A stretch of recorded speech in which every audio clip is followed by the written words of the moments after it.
Right, United warming up for the season with a renewed sense of optimism. Oh, what's this? Erik Ten Hag? Oh, you've seen all the investments which other clubs are making. You can't compete in the Premier League for the top positions when you don't invest in your squad. This was just yesterday he said that. I thought United had made some smart signings. They have. They've also What's lost.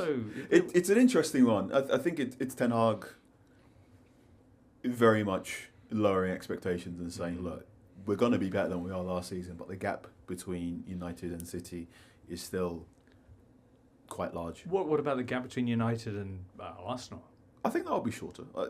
I think a reasonable expectation for Manchester United this season will be 80 points plus, and hopefully still being in the Champions League in April, so quarter-final time. You can't win a Premier League with 80 points plus anymore. Such is the pace of Manchester City, Well, unless you're a long way plus of it. Yeah.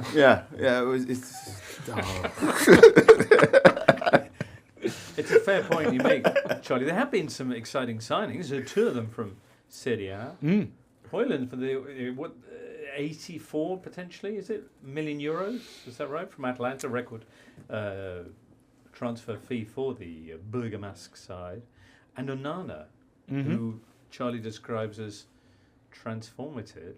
Yeah, I agree with Charlie on that because I think the most important signings in recent Premier League history have tended to be goalkeepers and centre-backs, be it sort of Alisson, Ederson and your Van Dijks and Ruben Dias.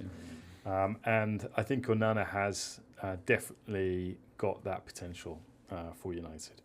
Not only for his sort of ability to play make and be a kind of additional midfield player, but also his speed when it comes to shot stopping. Right.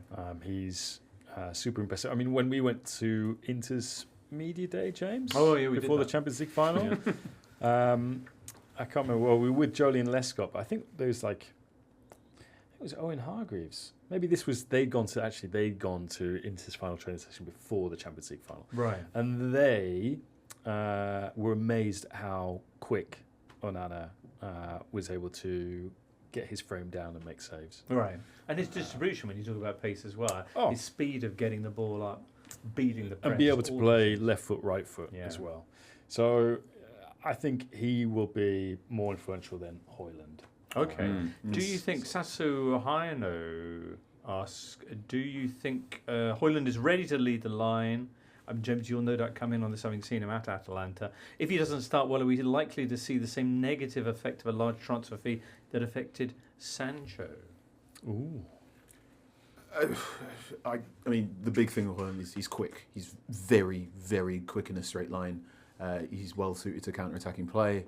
Ten Hag, during this tour, says he wants Manchester United to be the best transitional team in the world. So I don't think Højlund will be a 20 Premier League goal this season, but I think he'll be in the 12 to 15 range, and that will get him to a point where extra things can be added to his game. Right. How many goals last year in Serie A? 9.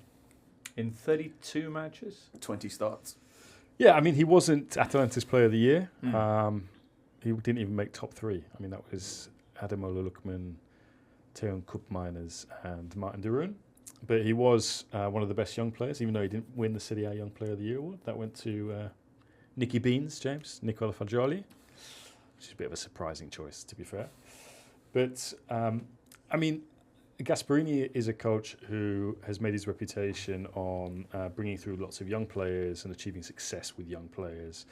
And so to hear him wax lyrical about Højlund relatively early last season was surprising. Still said he had lots to improve, sort of in the air, final ball, because sometimes he'd play with his back to goal, bring other players into things.